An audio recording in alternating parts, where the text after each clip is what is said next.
Hey there, it's CJ Willie, and I'm back with another Magic the Gathering opening experience. I have in front of me an opened Bloomburrow pre-release kit. What that means is I was able to attend the pre-release event for the Bloomburrow set. It was a pretty popular pre-release. In fact, I think it was the largest pre-release event I had attended, as a lot of Magic the Gathering players turned out to play Bloomburrow. For today, it's mainly going to be a review of the deck that I built, talking through some of the cards that I pulled from the packs. So if you stick around, sometime in the video, I will give away that arena code. All right, taking a look at the outer art, I like to keep these. I think it's cool to collect them. We've got the Bloomburrow scene with some rabbits, a stream, raccoon, a bird, a frog on the back. Inside, the lush wilderness of Bloomburrow is home to all tales and tiny heroes. Wielding spell and steal, a brave band of animals sets out to uncover the secrets of the valley. Adventure waits behind every leaf. And then the Planeswalker kind of punch out cards, some +1/+1 counters, other counters. Move this out of the way. Similar art to what's on the back of the box for the kit itself. I did get the red-black die, the smaller size version that comes in the pre-release kits, not the larger one in the bundle. There's the leaf. Let's get a lucky 7. I got a 5. That's not too bad. So tell me in the comment section, if you attended the pre-release event, how did you do? I did pretty well, and I'll talk about it here in a second. So I'll set that box right here. I think I've got the arena card up toward the front so that I remember where it is. Yeah, I think it's one of those. So I'm gonna set that off to the side here. With every pre-release kit, there's an instruction pamphlet that comes out. It talks a little bit about Bloomburrow, the different creature themes that you can do based upon the color pairs. Each creature has a color pair, like bird folk is white blue, squirrels are black red. And then on the back, just some helpful instructions on how to build a pre-release deck for those that are newer to the game. Okay. And then of course the card divider. I'll set that up there. So let's skip to about right. You can kind of get a sense based upon how I'm skipping what colors I went in my deck. So first I'll go over the cards that I didn't end up playing. So I did do a white-green deck. As I go through the cards, you'll see that there are fewer white and green cards in this pile.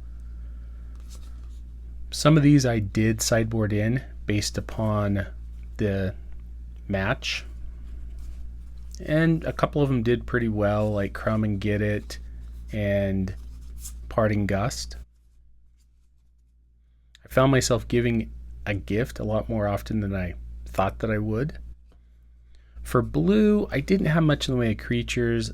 I did pull the Mythic Illuge, but even in pre-release sealed, it was just too hard to put a deck together with blue.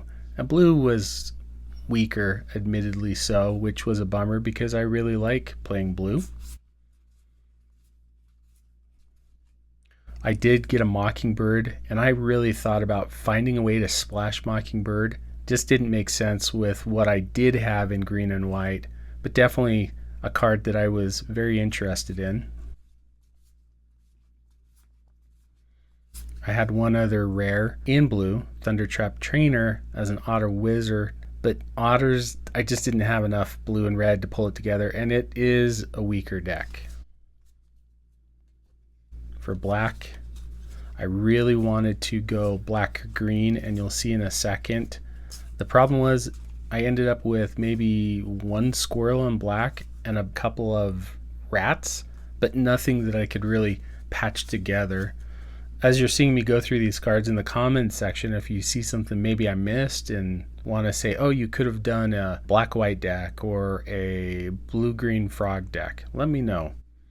Red was interesting because of the removal. I did get Festival of Embers, but that's not a card to play in sealed or draft. I just didn't have enough creatures. There was a lot of spells, and that's really what it came down to playing green-white, was any other combination didn't necessarily have the creatures I needed. And so I would have had to rely on a very spells-heavy deck, which I think may work in some sort of control, maybe a blue-white, maybe a blue-red. Just didn't come together. And then in green, there were a couple of cards that I left as sideboard. Clifftop Lookout just didn't seem to fit into what I was trying to do in green-white. I already had a non-foil version of Longstock Brawl, so you'll see that in the deck. I have one 3-tree Root Weaver in there as well. So green I relied upon heavily. Like I said, I used just about every green card I had, and I ended up getting more green cards than I did of any other color. I originally wanted to go black-green really, really bad because of two cards that I pulled in the multicolor. Camilla, the Seed Miser, and Vine Reap Mentor. This gives me a really good backbone for squirrels. But as I go through the cards, I got 0 to little squirrels. I think I have maybe 2 other squirrels. And black, I just didn't have enough creatures to combine with green. I was really spread thin.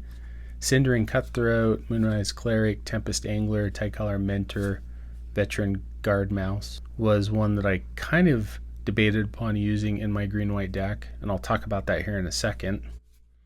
And then rounded out with a handful of artifacts. So like I said, I did end up going green-white. Green had just a ton of cards, and you'll see why as I show off my pre-release promo, what really led me to go into green-white. So for my pre-release promo, I got Lumra, Bellow of the Woods. This card won probably 75 to 80% of the games I was playing. A Vigilance Reach, and most often when I cast Lumra, we're talking 8/8, 9/9, 10/10, etc. So great card in my deck. I don't know what I think about the uncommon lands. There were so many other things that I wanted to do, and I had mana available, that this really didn't come into play as a card that I needed. So after a couple of games, I actually cut it and didn't miss it. But it's here to show off. Carrot Cake, outstanding. So great in this deck. There were a number of times where I relied heavily upon the scry, and getting a 1/1 white rabbit was pretty good. And the life gain in a green-white deck is nuts. Hop to it, 3 rabbits for a 3 mana, no brainer. Heaped Harvest, this helped me get lands onto the battlefield, so when I did play Lumra, I was usually 7/7 played Lumra. Longstock Brawl that I talked about, it was really my only removal, and it did come in handy. It's not too bad. I didn't mind giving up the tap fish. Overprotect, great combat trick, won me a couple of games at the end, played it, trampled through with the damage I needed. Pop Patch Formation, another great instant. It has 3 different modes. I never really used the Destroy Target enchantment. Most often it was to get rid of a flyer that was being pesky and drawing a card and creating a food token. Alright, on to the creatures. Sunshower Druid, fantastic. Came down, gave me a life, and put a counter on some other creature. And even if it was my first turn, a 1/3 that gains me life really stabilized the board against some aggressive decks. 3-tree Root Weaver got me faster to Lumra. Warren Elder, this card was great. 9 times out of 10, it took early removal, and later in the game, when I've got 10 creatures out on the board, a bunch of 1/1 rabbits, having the ability to pump them all does win games. Baker's Bane Duo, just a 2-drop, but it gets me a food token, and food tokens were really key. Life Creed Duo, surprisingly, did a great job. Every time I had a creature enter the battlefield, it gained life, so when I combo it with a sorcery that gives me 3 rabbits, or Carrot Cake, which against aggressive decks saved me until the later game, and comboed with Essence Channeler, it's just made this creature grow. There's a couple of games where I got this creature up to like a 7/6. The other bomb in my deck, Burrow Guard Mentor. This guy gets big quick. I play them on turn 2, follow up with the sorcery with 3/1/1 rabbits, carrot cake, the other creatures that I was playing. I had a couple of games where I had this up to a 10/10, 11/11 with trample. Harvest Right Host is okay. It does combo off with carrot cake and the sorcery for 3 rabbits, because I could draw a card and put the +1/+0 on different creatures.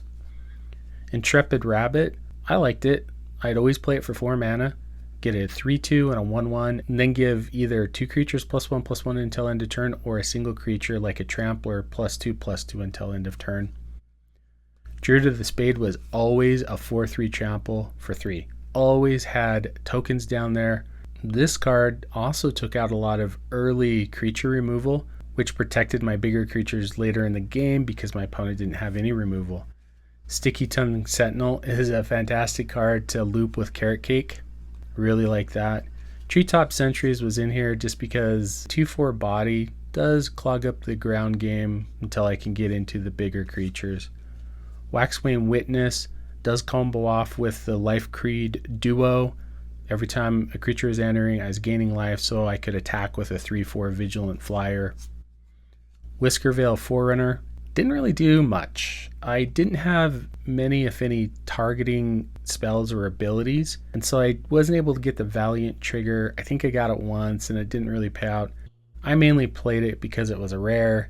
For 4 mana, I give it a 3/4. If I hit it with the spell that gives it +3/+3 and trample, it would get in for some damage.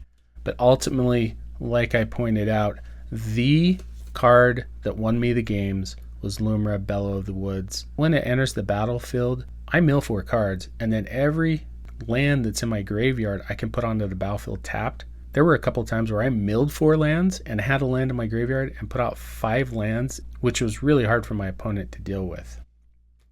I did 5 rounds of sealed, and I went 4-1. The only loss that I took was to a green-white deck that was very similar to mine.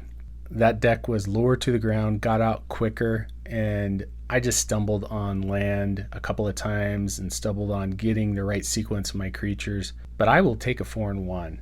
Let's show off the arena code. Like I said, I don't play arena, so I'm always happy to give this code out. So if you're the one that's able to claim this code, please leave a comment so others know that it's been used. Anyway, that was my pre-release recap for Bloomburrow. Hope you enjoyed the video. If you did enjoy it, please like, subscribe, and share. Tell me in the comments section what you think about my green-white deck that I built at the Bloomburrow pre-release event. Until next time, when I'm back with another Magic the Gathering opening experience.